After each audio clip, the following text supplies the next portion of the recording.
Welcome to Parenting 911, the lived experience podcast where real parents share real stories.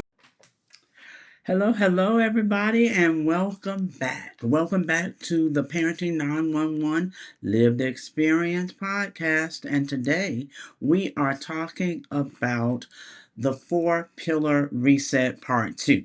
So we've already talked about the first 2 parts. Now we're going to talk about the second 2 parts. I am Frizzell Malin, your host, and I'm glad that you are back with us again. Now, the first 2 pillars that we talked about were structure in the home and emotions. So we have to make sure, of course, that we know how to manage our emotions. Therefore, we can teach them how to manage their emotions, the children.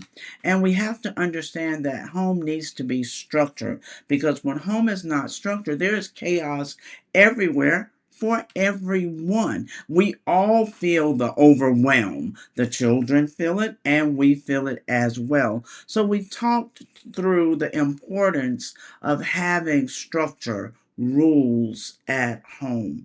We're going to talk a little bit today about discipline. But before I hit the discipline point, that reset button, understand that there are 5 stages of impulse control. So when we talked about managing your emotions and having structure, we have to understand that first there is this urge, and then there is tension.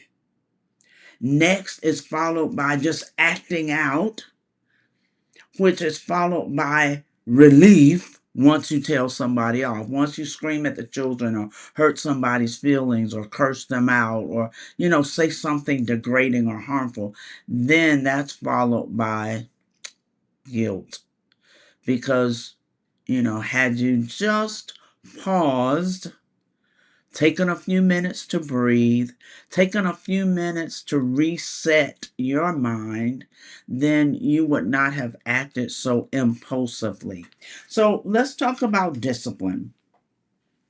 Discipline is not what people think it is. Most people think that discipline is punishment.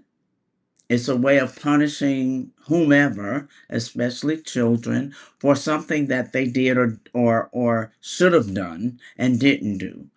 But discipline is not punishment. Discipline is a method, a process, a system. It is a system of how to teach someone how to do something the way you want it done. So it has to be done to your satisfaction, because it's teaching them how to do it the way you want it done in the end. Let's just say we want somebody, a child, to sit down. Well, if they are 8, 9, 10 years old, they might sit in the chair and just slouch in the chair. But that's not the way we want them to sit. However, if they sit and that's all we've instructed them to do, with no teaching, no modeling, no showing them how we want it, they are sitting down, right? Well, if we want them to sit a specific way, then it's up to us to model that way for them. And we have to model it consistently. That's the other part of this, that most times we are not consistent about things. So we have to model it consistently so that they can see exactly what we mean. When we say, please sit down, they'll immediately know, because we told them, we've modeled it, and now they're practicing what we've shown them. So discipline has those 3 steps in it. You first tell the child what you want them to do. Then you show the child how you want it done, not just done anyway, but how you want it done. Then you allow them to practice over and over to practice under your supervision, not just to go in a room and practice it by themselves, because they can practice it incorrectly and still have practiced it multiple times. So you want to allow them to practice under your supervision. So if they're not doing things just like you've shown them, you get an opportunity to say, No, not quite like that. Remember, you are to do this or to do that or to move this. What it can be cleaning up their room, it can be making up their bed, it can be washing the clothes, separating the clothes. Folding the clothes. It's something about folding clothes. A lot of us have an issue. That's a pet peeve for many of us. We want those clothes folded a certain way. So make sure you show them that way and allow them to practice that way under your supervision. Is that part under your supervision? So one of my sessions, this was at a church. So a church had invited me to come and do a workshop, and we had contracted for me to do with this workshop. There were several parents present, so they did a great job of getting the word out, announcing it, sharing the flyers, all of that. There was a gentleman there who heard about the workshops, and it was, I want to say, a series of 3. Well, he was able to come at least to a couple of them, if my memory serves me correct. He didn't have children, but he wanted to know what was being taught to parents. Actually, this gentleman was the police chief, and he wanted to know what were we teaching. So he sat through a couple of the sessions, and he went back and he actually used the discipline model at the police station. He said there were a few of his officers who were not doing things quite in the way he needed for them to. He needed for them to do things a little differently, handle matters a little differently. And so what he did was he told them he needed them to do things a little differently. Then he showed them exactly how he wanted them done. He walked through every part of it and he explained why it was important to do things this particular way. As the officers started to practice, of course, he would supervise and watch and give them, thumbs up or nod, whatever, if they were following the model he showed them. And if not, he could easily step right in and let them know that that's not what they needed to do, not what he needed for them to do. All right. So it worked really well. He sent me an email to let me know this is not just for children, but it's for anyone. And he told me the results that he received from just going through this model with his police officers. And then they were trained to do things a better way. Discipline is really training. It's a 3-step training model for parents, grandparents, guardians to teach the children. There was a situation with a particular parent, and what was happening is she lived with her parents, and the 3 of the adults were all helping, of course, to raise the child. The child, if I remember well, was about 5th grade, so about 10 years old, 11 years old. The mom said she's very smart. She does exceptionally well at school. She said, my worry is at home. And so she said, there is an issue because she stays in trouble at home. All right. So I'm listening so that I can try to help and understand what's going on. And mom says, well, when my dad is the one at home, she gets in trouble with him. And then when my mom is the one at home, she gets in trouble with her. And when I'm the one at home with her, she gets in trouble with me. So she's getting in trouble with all these different people.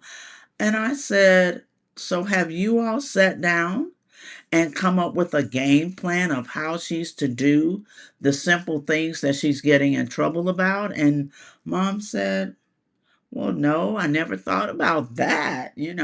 So I said, well, sit down with your parents and you all talk about when is it that she's getting in trouble? What is it that she's doing to get in trouble with each person? And when she did that, she came back to me and she said, well, what's happening is all of us want her to do something different. It's the same thing. It might be washing dishes, but all of us have our own way of washing the dishes and putting the dishes away and all of that. And so she's getting in trouble trying to do her chores. So if she does it my way, my dad is not pleased or my mom is not pleased. And if she does it their way, one or the other of us is not pleased. And I said, so she's actually being mistreated. You all have to sit down and decide how you want this particular task done. And then you show her how you want it done. And it will suffice everyone.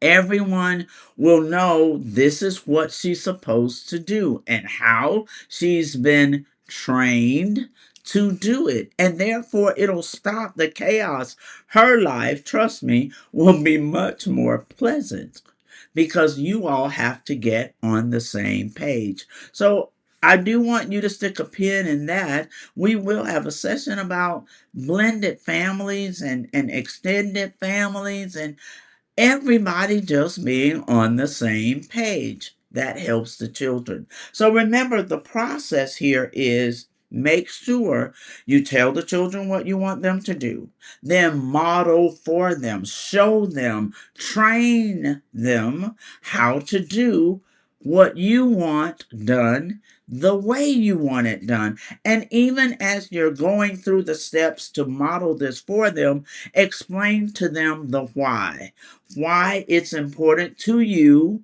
to have this particular task done this way. Then let them practice and practice and practice. Practice does not just happen one or two times. No, I know we think it does, and we wish it would, but it might take 10 times. It might take 15 for them to really get it down just like you want it done. So it takes patience for discipline. Patience, not impulsivity, patience. All right. So now that's one pillar reset. That's number 3 pillar reset. Let's move into number 4. Number 4 is communication. Yeah, number 4 is communication. And so oftentimes the main issue with communication is we, the parents, the adults, the grandparents, we want to do all the talking and the children do all the listening.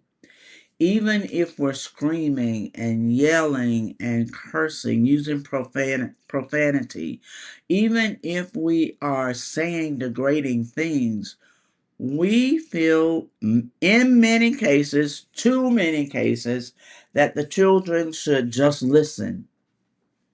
Communication, however, is a two-way street. Communication is one person sending out a code that the other person is to decode for understanding and then respond by sending a code that that person they're communicating with should be able to decode, understand it. All right? Communication is all about understanding one another. When we're talking about communication, we have to remember that children need to be sure that their parents or the adult supervising them, training them, that that person gets them, that that person understands how to communicate with them. If they are shy and withdrawn, that adult knows how to get them to smile or knows how to talk their kind of language. We are supposed to know their love language. We are supposed to study them enough to know what they're talking about or what they're needing, even when they can't say it, don't have the words. So that means that we, the adults, have to study them enough to read between the lines, not just only listen for what they say, but as one of our senior mothers at church would say, listen for what they don't say. We have to make sure we're listening to even what they don't say. Maybe it's their body language that's expressing something to us. Maybe it's just in their eyes and they're trying to tell us, but they don't have the words, or maybe they don't feel safe expressing what they want to say. So we have to make sure that we are decoding well when they are expressing to us their feelings. The Emotions You Know game does a great job of that, and we're going to come back to that at the end because Emotions You Know is one of our sponsors. But it allows the children and the adults to feel safe sharing their feelings. In communication, once we get so irritated that we're no longer logical, and that leads to us screaming and yelling or saying things like, just do it any way you want. You don't listen to me anyway. No, no, no, no, no. That means that we need to pause, relax, breathe, get our thoughts back together. Now, go back to the children and let's talk. Find out why they feel the way they feel. Find out what they're trying to express to you. One area that most of us, too many of us, drop the ball is with our teenagers and adult children. We drop the ball because we don't know how to handle them or manage them or deal with them when they become a certain age. We were great when they were small, when they were young, but now that they're older, and in many cases, eye to eye to us, shoulder to shoulder, or even taller, we don't know how to pivot in our role to be able to communicate with them better. Most teenagers will say this, oh, you just don't understand me, you know? That's because we're not giving them space to try to share. Now, understand this. Most teenagers still, they don't understand them either. We remember when we were teenagers, we didn't understand us, but we were trying to get our point across. There was this power struggle. We wanted to be heard, you know? So, as the parent, as the adult with the authority, we have to pivot a little bit and allow them some space to try to explain what they need or what they think they need. We have to empathize with them and try to get better understanding, especially when they become adults. I usually ask parents that are having a difficult problem communicating with their adult children. I ask this question: how would you handle this problem, this situation, if this were one of your children's friends that's now adults also, that grew up with your children? If this were their problem, how would you handle it? And most of them, oh, they would tell me this great way they would talk to them and listen and respect them as adults, respect them as adults. And when they finish telling me, I look at them and really say, so now you have to respect your own children as adults because they are. And that's a difficult part of communication when our children grow up. And they do grow up. That's one of my programs for Parenting 911. They do grow up. So we have to learn how to pivot, how to be able to help them, even when the conversation is more adult like. For many of us, too adult like.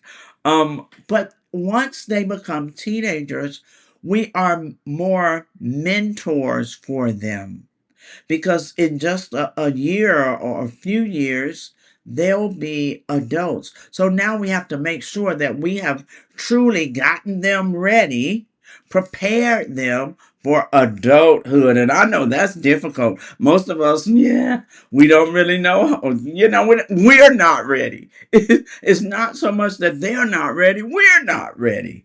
But we have to pivot and get ourselves ready to prepare them for adulthood, these teenagers that we're raising. And once they become adult, we have to pivot again and respect them as adults.